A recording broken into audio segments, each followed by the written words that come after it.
Eagles fans. Yo, Eagles fans, do y'all want to talk, man?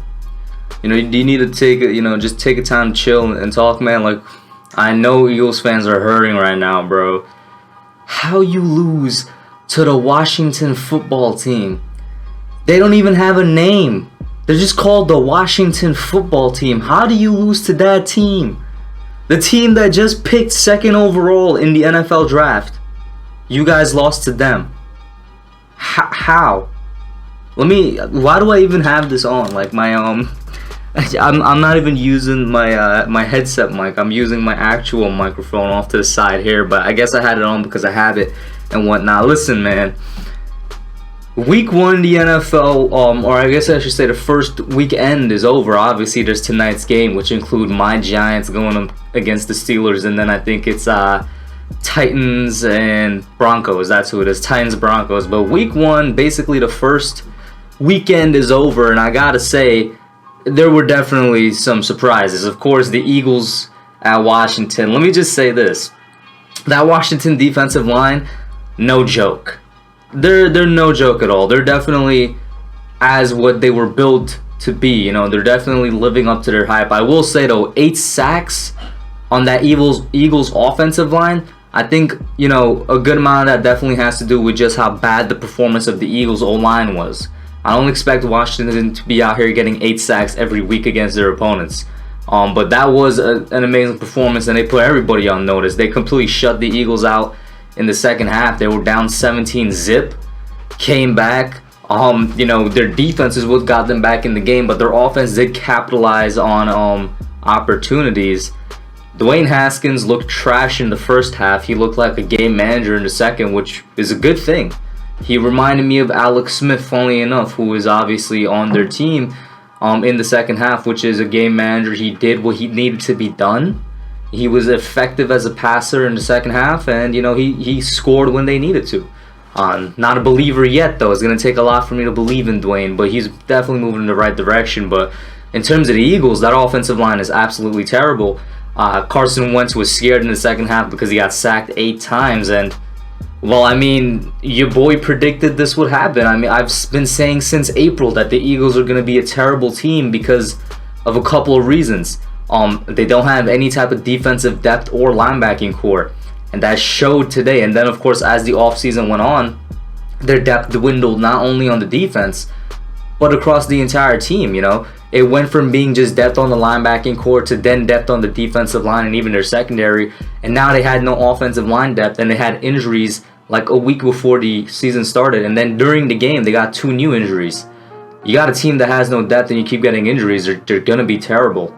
I fully expect if this trend to continue that the Eagles are not going to be a powerhouse team like they were for the past 2-3 years, and even when 2017 when they won the Super Bowl. Those days for the Eagles are over, I think. And Washington really took advantage of that. I fully expect, I said before this happened that the Giants would beat the Eagles once this year, for the first time in God knows how long. Don't be surprised if we sweep them, and that's not a week 1 overreaction. That's just how terrible the Eagles looked. If you could lose to Washington, you could definitely lose to the Giants, man. And then let me scroll down real quick to the Cowboys and Rams game, which I watched last night. That was a bit more close. That was definitely a lot more of a closer game, and honestly, I think the Cowboys had a pretty good chance to win this. Of course, everybody's talking about the pass interference call. I'm not really talking about it because I'm like, they had more opportunities to win it. Namely, they had a chance to take a field goal to tie up or take the lead.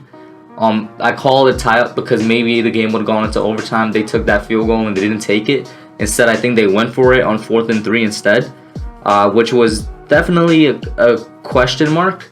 The Cowboys really look much of the same as they did last year. Maybe we're going to see something else as to how their coaching really changed now that they have a new head coach and whatnot, but they look very much the same. I expect the Cowboys to be the division winner, although I will say, kind of surprised that the Rams took this win and was a lot closer. But the NFC East right now is led by the Washington football team, and it's like, it's wide open. It's completely wide open for the Giants to go in tonight, win a game, and then the Giants are tied for first place, which hasn't happened since 2016. It's been a long time since the Giants were in first place of the NFC East. A very, very long time. So I would just want to say that real quick. Because I do think it could happen. I even tweeted out, I'm like, yo, if the Cowboys lose this game, I'm calling upset on Monday Night Football. You know how much motivation the Giants have right now? Even more so than what they had before to go in and win this game tonight against the Steelers. Jesus, man, it's like through the roof. And I'm going to save that for tonight when I'll be calling the game with Kibble. We're going to do a play-by-play reaction and calling of the game tonight for you guys. So I'm going to save more of that for then. Just really quickly going through what else happened week 1. You know, Chiefs beat the Texans, and I was actually calling that game with the Entertainer on his channel. Not really a surprise there. Chiefs are completely built to go back and win the Super Bowl for 2 years in a row. So, I mean, that just is what it is. They definitely look like the best team out of all the teams week 1, though. Them and the Ravens, which, once again, not really surprised. These were the 2 best teams in the league last year. The Packers looked really good as well. I know you guys see that 43-34 score. But I don't think they looked as good as the Chiefs or Ravens, but the Packers definitely surprised me. That was kind of like a classic Aaron Rodgers-esque game, like a Aaron Rodgers 2015-2016 type game. I didn't think he had it in him, but hey, man, he proved me wrong for sure, and I'm definitely calling my eye. Bills at Jets. Y'all remember when Jets fans used to thank us Giants fans for giving them Sam Darnold?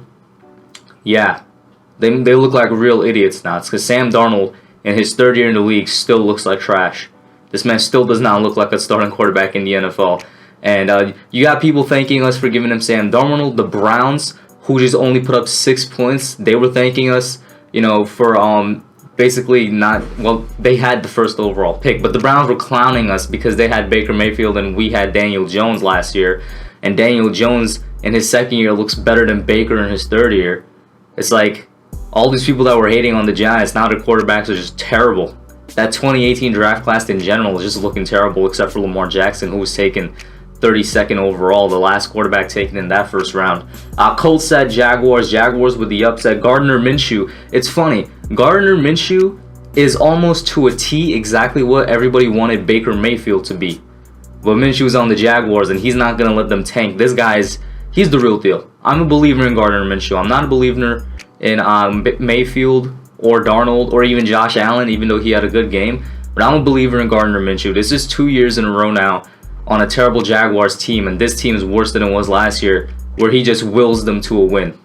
He is exactly what the Browns needed. It's funny. And he is definitely a starting quarterback in this league. So, I mean, there you go for that. Panthers at Raiders. I did say Raiders will win that one. Not surprised there. Did go up a bit more, you know, a little bit more scoring than I thought it would. Bears at Lions. Jesus, that's a heartbreaker. The Lions were up 23-6 at one point, I think, and then they just absolutely choked the lead. You know, DeAndre Swift dropped a pass in the end zone, but honestly, the loss is not on him. The loss is in the entire team because they were up like double digits. So that's just heartbreaking. I did not expect the Bears to come back and win. They made Mitch Trubisky look like a god. Seahawks at Falcons.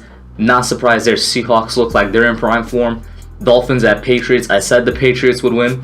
I mean, as soon as the Patriots got Cam Newton, any deficiencies on offense was just going to be fixed by Newton being Newton.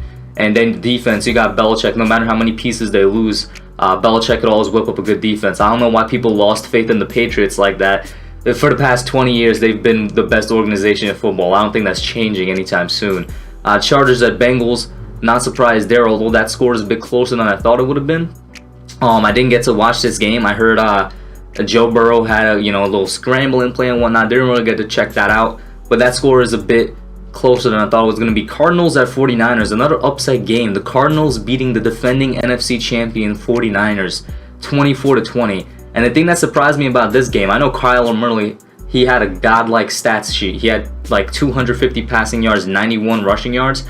You know, a lot of people hyping him up, saying that he's going to be an MVP this year. I made a video saying that he's not going to be MVP this year, so this obviously doesn't look that good. But I have a Cardinals fan, that's one of my subs. He said, yeah, he had good stats, but he didn't look too efficient. And the thing that surprised me is the Cardinals' defense. The fact that they held the 49ers' run game in check, and they held them to 20 points. That's what surprised me for sure. Buccaneers at Saints. No surprise here that the Saints absolutely thrashed the Buccaneers.